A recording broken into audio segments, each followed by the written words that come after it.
পাকিস্তানের উত্তর পশ্চিম ও আফগানিস্তান সীমান্তবর্তী এলাকায় ভয়াবহ সন্ত্রাসী হামলার ঘটনায় 18 জন সেনা সদস্য নিহত হয়েছেন। মঙ্গলবার এবং বুধবার ঘটে যাওয়া এই দুটি পৃথক হামলায় প্রাণহানির এই ঘটনা ঘটে। প্রথমবার হামলাটি করে বান্ন অঞ্চলে, যেখানে একজন আত্মঘাতী বোমা হামলাকারী চেকপয়েন্টে এই বিস্ফোরণ ঘটায়। এরপর সশস্ত্র হামলাকারীরা গুলি বর্ষণ শুরু করে।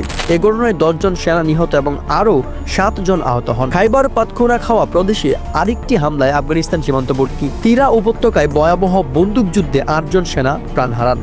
একই সংঘর্ষে 9 জন জঙ্গি নিহত হয়েছে বলে বার্তা সংস্থা FMP জানিয়েছে। এই হামলার দায় স্বীকার করেছে সশস্ত্র গোষ্ঠী হাফিজগুল বাহাদুর। বিস্ফোরণ ও গুলির ফলে সামরিক চেকপয়েন্টে ও যানবাহনের বড় ধরনের ক্ষতি হয়েছে।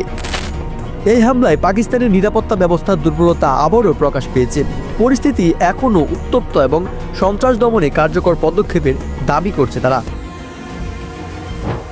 তো প্রিয় দর্শক, এই তো ছিল আজকের আন্তর্জাতিক শীর্ষ সংবাদ। আবারও আপডেট পেতে আমাদের পাশে থাকুন। আরিয়ান ফার্সি।